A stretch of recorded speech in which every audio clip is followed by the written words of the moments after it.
Para você, o que seria um evangelista? Evangelista é aquele que fala para as outras pessoas o que Jesus fez a seu favor e o que Jesus significa para ele. É só isso. Se você contar para as outras pessoas o que foi que Jesus fez na sua vida e o que ele significa para você, você já está fazendo o papel de evangelista. E a pergunta seguinte é: o que é um evangelista intencional? O evangelista intencional é aquele que faz do evangelho não apenas a mensagem de salvação para os outros, mas uma forma de vida. Porque nós, muitas das vezes, meus amados irmãos, temos a ideia de que basta a gente falar do evangelho para as outras pessoas que nós estamos vivendo o evangelho, não é verdade? Temos esse engano. Na verdade, o evangelista intencional é aquele que, além de falar, do evangelho para as outras pessoas, ele adota o evangelho como uma forma de viver, como um estilo de vida. E aí, a pergunta seguinte é: o que é preciso para ser um evangelista intencional? Bom, se o evangelista intencional é aquele que faz do evangelho o seu estilo de vida, a sua forma de viver, como então eu posso me tornar um evangelista intencional? E aí o livro, que nós apresentamos aos amados irmãos, apresenta aqui alguns pontos que dizem que norteiam, nós que nascemos de novo, a se tornar um evangelista intencional. Primeiro é preparar o coração, a mente e os pés. Segundo, moldar a vida pelo evangelho. Terceiro, eliminando suposições que embaraçam compartilhar o evangelho. Quarto, tornando o evangelizar uma disciplina espiritual. Quinto, orando pela conversão de pessoas. E sexto, exercendo uma liderança pautada na evangelização. Então o autor apresenta esses 6 elementos que, se você cuidar deles na sua vida, você se torna um evangelista intencional. O primeiro deles é muito interessante, que é preparar o coração, a mente e os pés. E nós vamos tratar de cada um desses aspectos individualmente. Como eu posso preparar o coração para compartilhar o evangelho?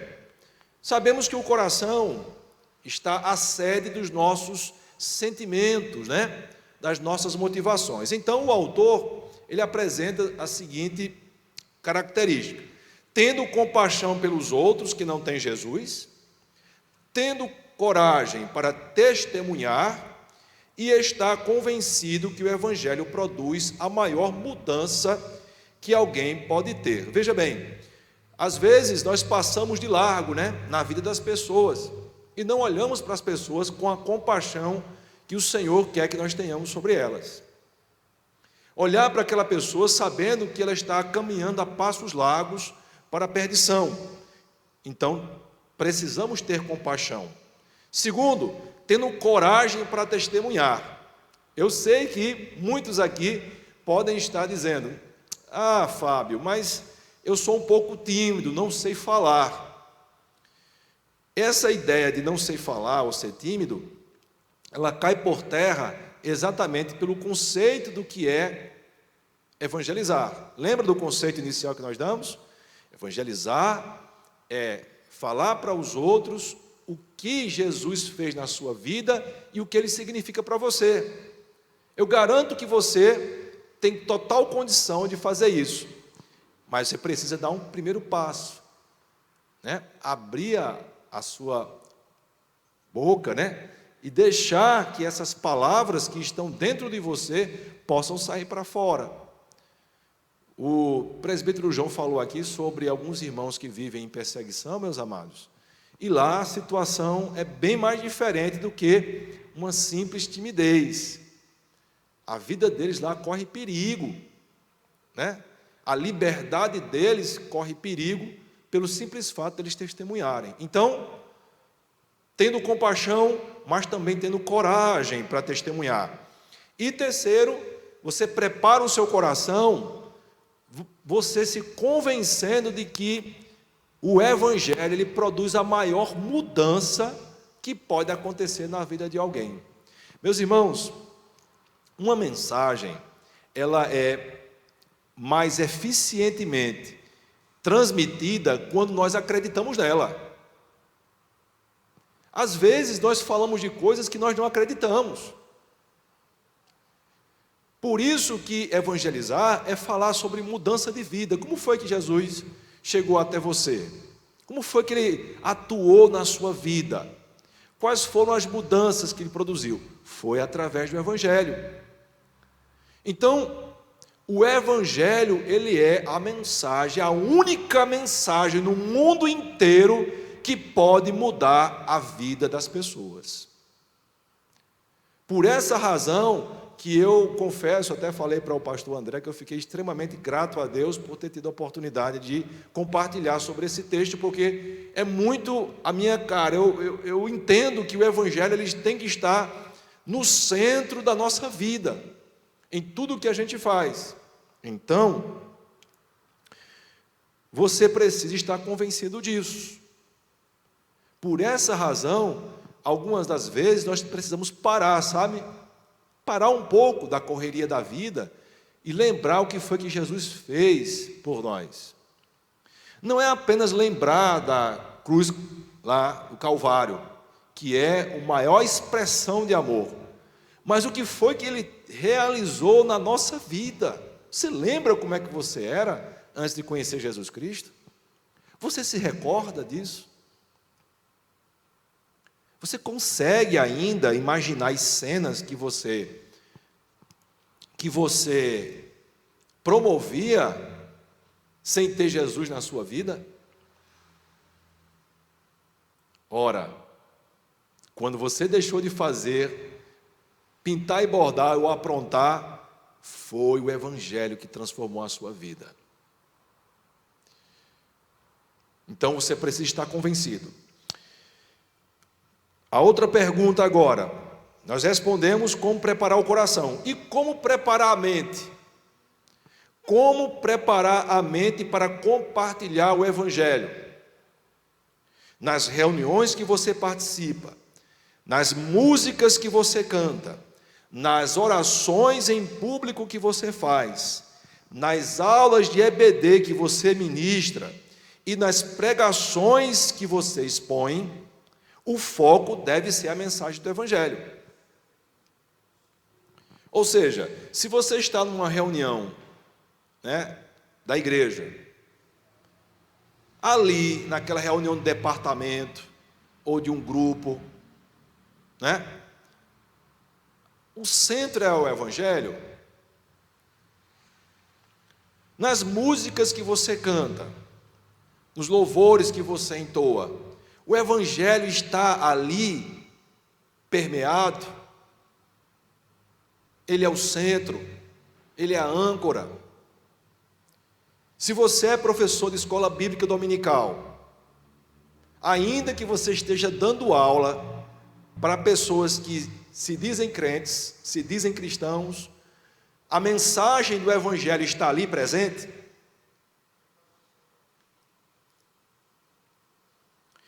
E nas pregações que você expõe? Quando você se faz uso do púlpito, em algum momento da sua pregação, independentemente das circunstâncias, o Evangelho se faz presente? Isso você precisa se questionar.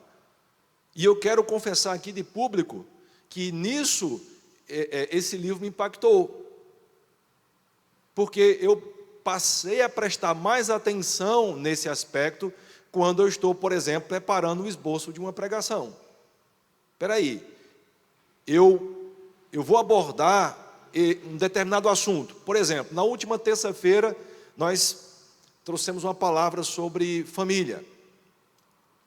O que foi que aconteceu? Nós estávamos tratando sobre a linguagem do amor, sobre a palavra, né, que deve ser comunicada entre os cônjuges e filhos e tudo mais. Então chegou um momento ali naquela pregação, João, que eu tive que falar sobre o perdão, que é uma palavra tão poderosa, né, no seio familiar. E qual foi a maior expressão de perdão? Aí vem o poder do Evangelho. A mensagem do Evangelho, numa mensagem, dentro de uma mensagem para a família.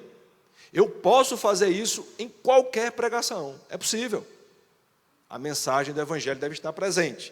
Então, nas reuniões que eu participo, nas músicas que canto, nas orações em público, irmãos, quando nós oramos, temos a oportunidade de orar em secreto, nem se fala, mas quando nós oramos em público, principalmente aqui, diáconos, presbíteros, líderes em geral, faça questão de orar pelas pessoas que estão precisando de aceitar Jesus, de conhecer Jesus. Lembre-se, você é um exemplo. As pessoas vão copiar. Os pais em casa, quando estiverem orando, na hora da oração, dedique um momento para orar por alguém da sua família, ou alguém do seu trabalho. Isso é muito importante. Terceiro, como eu posso preparar os pés? Né? A expressão aqui, preparar os pés normalmente nos levam para determinados lugares, meu pastor. A associação que nós fazemos com os pés é a ação, né?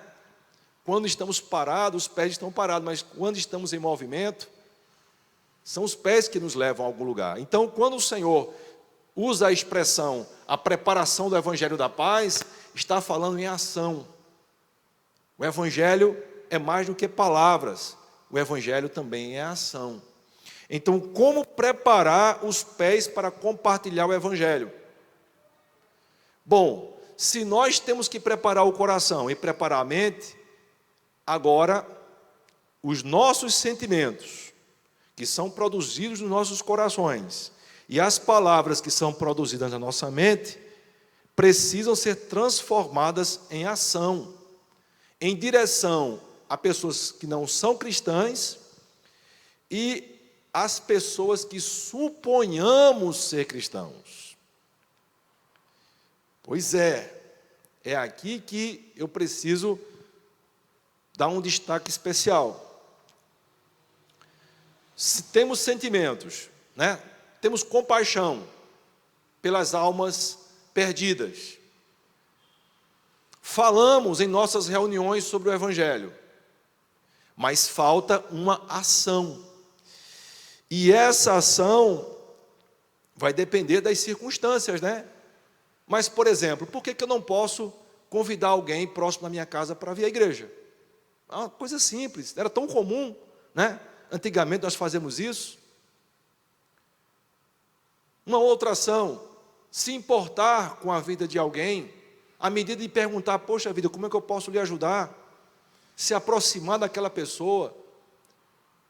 A parábola do samaritano nos ensina muito, irmãos. Nós passamos, muitas das vezes, na correria agitada da vida, nós passamos de largo na vida das pessoas. Não paramos para nos importar com elas.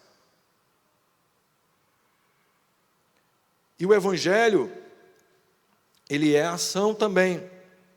Mas eu quero distinguir aqui duas categorias de pessoas que as suas ações devem ser direcionadas. A primeira são os não cristãos, aqueles que declaradamente ainda não tiveram uma experiência com Jesus, que você sabe que não são cristãos.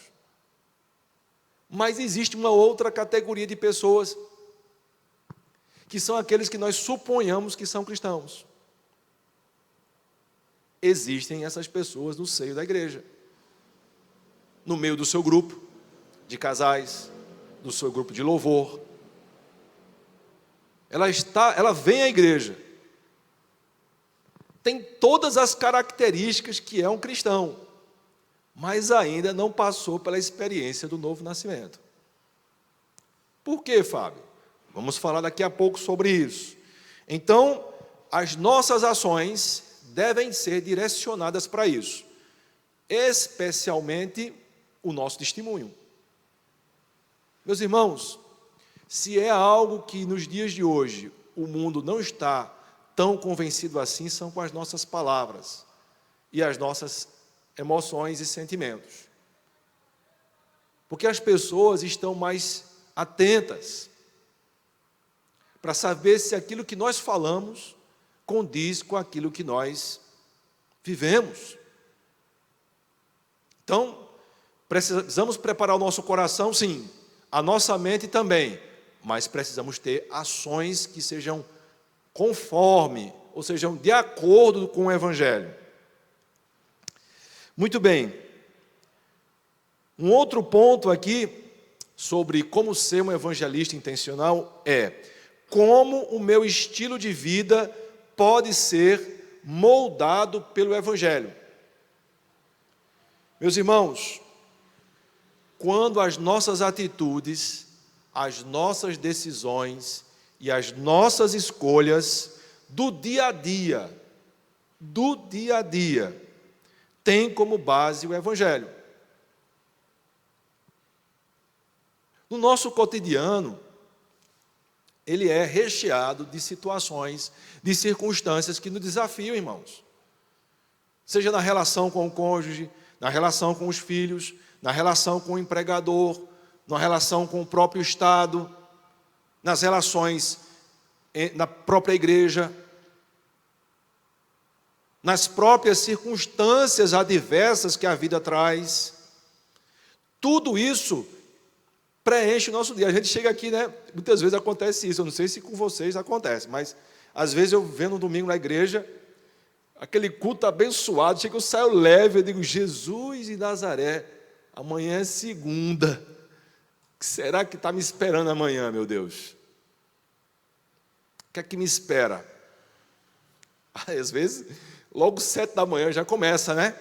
Aquela bênção maravilhosa. Os desafios da vida. Então, o Evangelho nos dá, irmãos, a direção de como lidar com isso. Por exemplo, sobre o perdão, o que é que o Evangelho nos ensina? Perdoar o próximo. Precisamos no nosso dia a dia perdoar alguém, sim ou não, irmãos? Oh, meu Jesus, não é brincadeira não, é difícil. Às vezes no relacionamento entre empregado e empregador, alguém que você quer bem que lhe magoa, como lidar com isso? Lá está o Evangelho dizendo, ama o teu próximo como a ti mesmo. Perdoa, porque se você não perdoar, tuas orações não são ouvidas. Olha só. Cumprir com os compromissos. Precisamos honrar com os nossos compromissos no dia a dia, irmãos? Sim ou não? E o Evangelho diz, cumpra com seus compromissos. Marcou uma reunião, vá. Fez uma promessa à esposa, cumpra. Fez uma promessa ao filho, cumpra. Tem um compromisso com o seu empregador, honre. Tem uma conta para pagar, pague. Não use para outra coisa que não seja aquele destino, já que você fez aquele compromisso. Infelizmente, existe desvio de destinação. A pessoa tem uma conta para pagar. Eu vou enfatizar isso porque nós vivemos numa sociedade consumista, irmãos. Incentivados ao consumo. Principalmente agora no final de ano. Chega a hora de pagar a conta. Não, mas eu tenho direito a comprar o meu queijo do reino. E a conta lá. Você está com o dinheiro da conta. E aí desvia o recurso para uma outra destinação. Não, mas eu tenho que trocar, eu preciso trocar o meu vestido ou a minha calça, enfim, fazer uma outra coisa e não pagar aquela conta.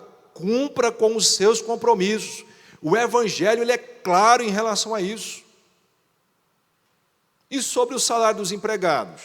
Se você é empregador, honre com o salário dos seus empregados. Quem diz isso? O Evangelho. O Evangelho já nos dá essa direção. A Bíblia nos diz isso. Pagar os impostos. Tem imposto para pagar? Pague os impostos. Está escrito na palavra de Deus. Honrar as autoridades pagando os tributos. Para que depois não venha sobre você a vara da lei. Está aqui na Bíblia. Obedecer às autoridades. Sabemos que existem autoridades. Precisamos obedecê-las. Irmãos, eu não estou aqui invocando lei nenhuma. Só estou falando aquilo que está lá no Evangelho. Submeter-se ao seu empregador. Você é empregado? Se submeta ao seu empregador. Está aqui no Evangelho. Honrar pai e mãe. Está no Evangelho. Falar a verdade. Aquela história de receber uma ligação e dizer assim, diga a ela que não atende não, que eu não estou em casa não, e você lá. Não tem isso? A pessoa liga, não é? Menino, diz que eu não estou não. Você estando, você está mentindo. Você não está falando a verdade, mas o Evangelho lhe instrui. Fale a verdade. Diga que não está podendo atender no momento, está com outra atividade, mas não instrua nem seu filho a estar mentindo. Priorizar a família. Isso está no Evangelho. Então são situações que, à medida que nós conhecemos o Evangelho, irmãos, deixamos ele moldar a nossa vida. Então nós podemos tornar o Evangelho como estilo de vida, observando, isso aqui são apenas alguns, mas tem muito mais, que à medida que nós conhecemos o Evangelho, ele vai mudando o nosso viver e vai, afetando, contagiando quem está por perto. Muito bem, como ser um evangelista intencional? Outro tópico, como posso eliminar suposições que embaraçam compartilhar o Evangelho? Ora, se eu quero ser um evangelista intencional, eu preciso afastar certas suposições que embaraçam eu compartilhar o Evangelho. Compartilhar o Evangelho é necessário, mas existem determinadas situações que embaraçam. Essas suposições são 3. A primeira delas é a ideia que nós já sabemos de tudo do Evangelho. A primeira suposição equivocada é de que nós sabemos tudo sobre Evangelho, sobre o Evangelho. Você pode ter 1.400.000 anos de crente, sendo bem exagerado, mas você tem muito o que aprender ainda com o Evangelho. Você precisa verificar se você tem condições de sentar no banco da igreja e para aprender. Não importa se você é presbítero, se você é diácono, se você é pastor, se você é evangelista de renome, de pouco nome, de muito nome, não importa. Verifique no seu coração se você ainda tem essa humildade de sentar no banco da igreja e aprender. Porque nós sempre temos o que aprender com quem o Senhor chama para aqui para compartilhar algo. A primeira suposição que você tem que afastar da sua vida é essa, que você já sabe tudo. Você precisa aprender, sentar para aprender. Segunda suposição, que é equivocada, é que todos os frequentadores da igreja são cristãos. Você precisa deixar de lado a ideia de que todos aqueles que frequentam a igreja são cristãos. Oxente, Fábio, como assim? Aqueles que frequentam a igreja não são crentes, não? É aí que precisamos esclarecer algo importante. Nós precisamos considerar que na igreja sempre haverá pessoas que se parecem com cristãos, seja por serem bem educadas, seja pelo seu envolvimento com os serviços da igreja, ou por terem um alto padrão moral. Então as pessoas, de tanto virem para a igreja, aquela pessoa sempre está ali, entra aqui pela porta, é um frequentador assíduo, isso não é um indício que ele é cristão. Isso não é a baliza que define ele ser cristão. Porque tem pessoas que recebem a educação desde berço. Não tem aquele ditado que Deus não tem neto, só tem filho? Pois é. Os nossos filhos precisam ter a experiência do novo nascimento. Você precisa incultar, conversar com os seus filhos sobre o novo nascimento, a importância do novo nascimento na vida deles. Porque a boa educação que você dá e que as professoras dos departamentos dão, não vão levar ele para o céu. Ele precisa nascer de novo. Ele precisa ter a experiência do novo nascimento. E outra, não é porque ele está tocando ali na bateria, ou na guitarra, ou no violão, no teclado, onde for, que ele é um cristão, não. Sabe por quê? Porque não é o envolvimento com o serviço da igreja que o torna cristão.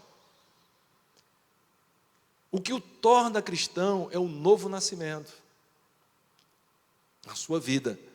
E isso pode acontecer, inclusive, com muito tempo de prestação de serviço da igreja. Por essa razão, todos nós que estamos aqui, e principalmente aqueles que são líderes, e nós que pregamos aqui, precisamos pregar o Evangelho. Falar da importância do novo nascimento, da importância do perdão de Deus em relação aos nossos pecados. Porque sem esse perdão, nós não teremos vida eterna, nós não teremos reconciliação com Deus. Nós continuaremos distante. O Senhor Jesus disse, olha, o reino de Deus está próximo. Mas há uma diferença entre estar próximo e estar em você. Por isso que é indispensável abrir a porta para Cristo. E outra, que é uma linha muito tênue. Às vezes achamos, porque nós temos um alto padrão moral, porque temos um comportamento irrepreensível sobre certas coisas, que nos tornamos cristãos. Você precisa entender que você precisa se arrepender dos seus pecados. Que você, nascido de mulher, você está destituído da glória de Deus. E que você precisa de Jesus Cristo, pedir perdão a Ele, se converter de seus maus caminhos e aceitá-lo como o único e suficiente Salvador. Não é o seu padrão moral que vai levar para o céu. Então, essa suposição de que todos que frequentam a igreja é cristão, você precisa abandonar. Você pode até ter um amigo antigo, que você senta ao lado, e ele ainda não passou pela experiência do novo nascimento, sabia? Pode ter acontecido isso. Por isso que nós precisamos testemunhar o Evangelho. Não importa se a pessoa é um frequentador da igreja, ou ainda não é um não cristão declarado, não importa. E terceiro, e essa parece evidente, mas não é tão grande, não tanto assim. Nós precisamos deixar a ideia de que não há necessidade de pregar o Evangelho. Deixa para lá, para que pregar o Evangelho? Já tem o pastor ali, tem os cultos, o Brasil tem liberdade, qualquer pessoa que quiser vir, está lá no YouTube, abre, para que eu pregar o Evangelho? Você foi chamado como ministro da reconciliação, você sabia disso? Que você é embaixador do reino de Deus. Você, não, Fábio, não é um missionário não é o pastor não é evangelista. Você foi chamado para isso, todos nós. Essa grande comissão está direcionada a todos nós. E o apóstolo Paulo, lá em 2 Timóteo, no capítulo 4, verso 2, diz: precisamos pregar o Evangelho a tempo e fora de tempo. Então, precisamos sim, essa suposição, essa falsa ideia de que o Evangelho não precisa ser pregado, ela é errônea, precisamos abandoná-la. Bom, para ser um evangelista intencional, eu preciso tornar o evangelizar a evangelização uma disciplina espiritual. Os irmãos conhecem as disciplinas espirituais, né, que o Senhor Jesus deixou para nós. Uma delas é a oração. A outra, o estudo da palavra, né? E uma outra é o que nós estamos fazendo hoje aqui. Embora em um número menor, mas estamos em reunião com o corpo de Cristo, estudando a palavra. Entretanto, o autor do livro, ele faz uma proposta muito interessante, que é tornar o evangelizar, ou a evangelização, uma disciplina espiritual também.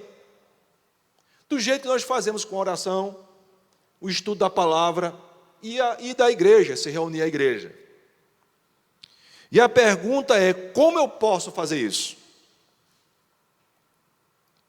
Para tornar a evangelização uma disciplina espiritual, precisamos colocar a evangelização na nossa agenda de compromissos, não esperando apenas a oportunidade para fazê-la. Eu não sei se os irmãos já pensaram nisso, mas às vezes Deus não abriu a porta, então não vou falar. Eu vou esperar Deus abrir a porta para poder falar. Já passaram isso na mente de vocês já em algum momento? Na minha, várias.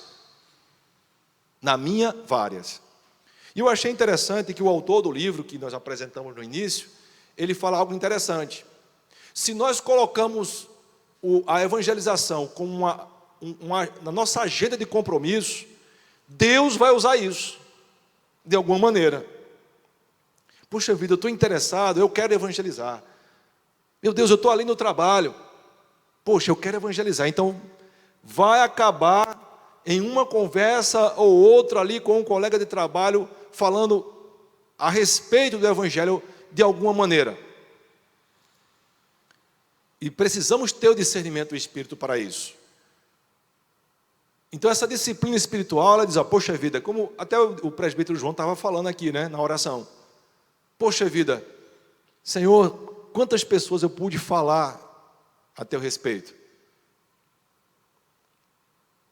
Então, é possível colocar a evangelização na sua agenda. Como se tornar um evangelista intencional? Orando regularmente pela conversão de alguém. Rapaz, quando chegou nessa parte do livro, eu tive que pedir perdão a Jesus. Por quê? Porque, irmãos, eu confesso publicamente aqui, a vida ela é muito intensa. E os nossos compromissos começam, né, a soberbar, até sobrecarregar nossa mente e o nosso coração. E esquecemos de coisas simples, como isso. Lembrar de alguém, uma pessoa, nominar essa pessoa, só, Senhor, tem fulano de tal, lá do meu trabalho, da minha família, que precisa de Ti. Senhor, cria uma circunstância para lhe aceitar o Senhor como Senhor e Salvador. Orar intencionalmente por essa pessoa, nominá-la. Porque às vezes, não, Senhor, né, converte o mundo inteiro. Não.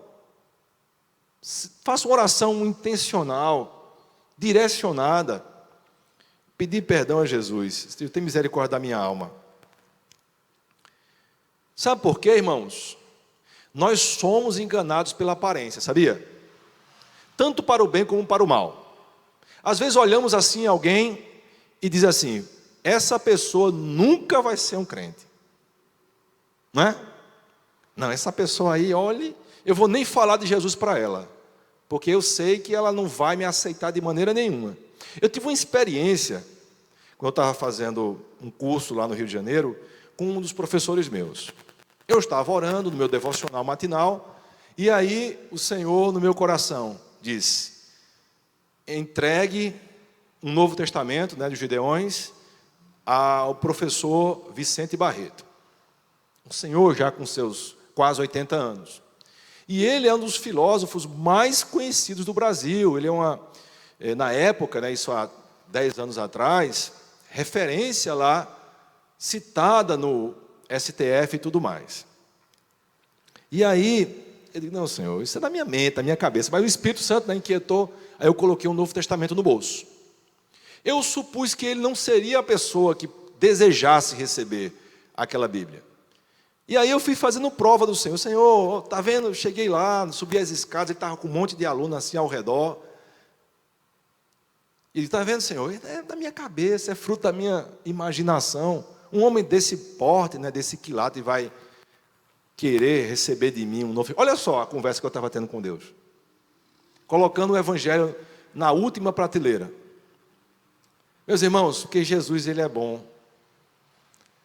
Quando, João, eu saí para o corredor, houve uma dispersação. Tinha muitos alunos ao redor dele, que ele era sempre muito ouvido, né? Estava na lanchonete, aí dispersou todos os alunos e ele ficou sozinho. E para terminar de completar, ele me chamou. Eu digo, pronto, Jesus. Aí foi naquela hora que eu disse, pronto, Senhor, agora vai.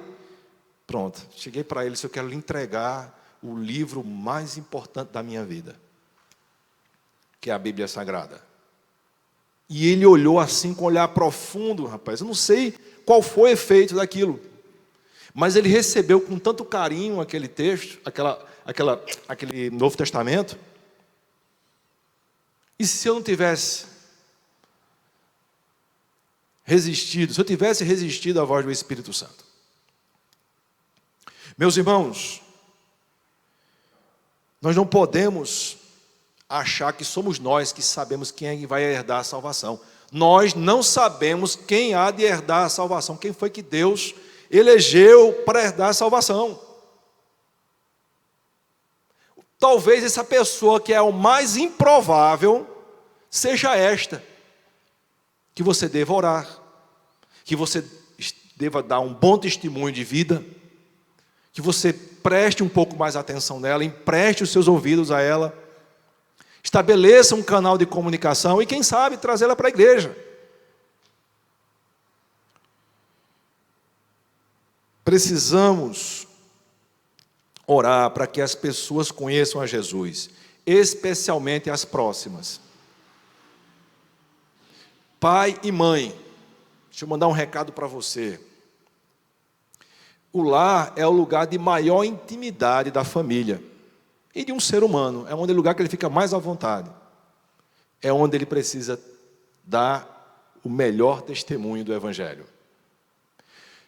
Pense nisso. Às vezes invertemos a ordem, né? Queremos dar o melhor testemunho na igreja. Mas o testemunho mais cauteloso, mais cuidadoso deve ser no seio do lar. Muitas vezes precisamos pedir perdão ao nosso filho. Não importa nem a idade. A gente fez uma besteira, exagerou. Nós pais exageramos. Nós pecamos contra nossos filhos também. Sabia?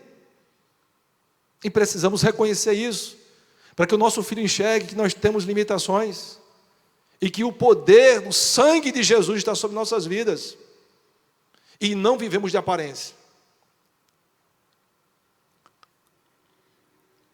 O que posso fazer para ser um evangelista intencional? Eu preciso colocar a evangelização na pauta regular da liderança que exerço. Você é um líder? Você está à frente de um departamento? Você exerce qualquer tipo de liderança. Em alguma medida, eu tenho uma compreensão, irmãos, de que em alguma medida Deus nos colocou alguma espécie de liderança. Em alguma medida. Não importa nem se você é porteiro, se você faz a limpeza da igreja, em alguma medida você exerce um tipo de liderança naquilo que você faz. E aí a pergunta é: está na sua pauta você comunicar para os seus liderados o Evangelho? Mas não apenas em palavras, lembra do que nós falamos agora há pouco? Não apenas nos seus sentimentos, não apenas nas suas palavras, mas também nas suas ações, no seu testemunho de vida. Você ensina, mas dá exemplo. Irmãos, não há como dissociar isso, não dá para dissociar. Eu preciso falar, sim, mas eu preciso ser um exemplo. À medida que você fala e não é um exemplo daquilo que você fala, as suas palavras perdem total credibilidade. Você precisa convidar não cristãos para a igreja, você precisa treinar os seus liderados, você precisa expressar em suas orações públicas, você está lá, né, no seu grupo orando, coloca o evangelho no meio, incentivar os seus liderados a contar experiências de evangelização. Você já fez isso no grupo que você participa? Se hoje o líder da mídia chegasse aí para a galera da mídia e dissesse: me conta como foi a experiência de evangelização que você teve mais recentemente. Se ele chegasse para você hoje e fizesse essa pergunta, você teria uma resposta? Qual foi a sua experiência recente de evangelização? E eu não estou falando de mexer aí no equipamento para transmitir, não. Eu estou falando de pessoas vivas, presentes, olho no olho, tete a tete. Mas não basta apenas você falar tudo isso. Incentivar, expressar, contar experiências, ensinar. Você precisa ser um exemplo. Você mesmo fazendo isso. Você convidando, você dando o testemunho coerente. Na próxima quinta-feira, meus amados irmãos, esse último tópico aqui, que é compartilhando o evangelho na prática, será melhor explorado. Tudo aquilo que nós falamos aqui, que serve de alicerce, vai ser esmiuçado com o pastor Moisés, né, o pastor? Ele irá tratar sobre como compartilhar o evangelho na prática. Vai ser muito legal. Eu espero que você venha aqui na próxima quinta-feira para saber como é que na prática isso pode acontecer. Uma aproximação, uma amizade, né? num envolvimento em um pedido de oração. Acontecia muito isso, né? Quando eu estava lá na cidade de Caruaru, rapidinho, eu tive uma experiência, muitas experiências na cidade de Caruaru, quando eu fui professor lá. Nós passávamos a semana inteira fora, vinha para a igreja no final de semana, e aí Deus colocava pessoas com determinados problemas na minha vida, que eram meus alunos. E aí, a gente ali orava, não, eu quero dizer ao Senhor, pronto, isso, estou passando isso, e quero pedir a sua ajuda em oração, pronto. Era através disso que nós conseguimos, Deus abria portas. Passava, em vez de passar de largo, a gente passava de perto. Mas o pastor Moisés, na próxima quinta-feira, irá tratar especificamente desse tema, sendo mais didático, mais sistemático sobre isso. Amém, meus irmãos? Meu desejo é que você se torne um evangelista intencional. Que a sua vida tenha como centro, né, o evangelho. Você vai, com certeza, sentir uma mudança radical no seu viver. Na sua profissão, no seu relacionamento familiar, em tudo. Porque nós fomos chamados para isso. Como Jesus disse, né? A minha comida consiste em fazer a vontade daquele que me enviou e realizar a sua obra. Meu pastor, por favor, meu pastor, vem para cá. O senhor orar com a igreja e nos despedir com a bênção.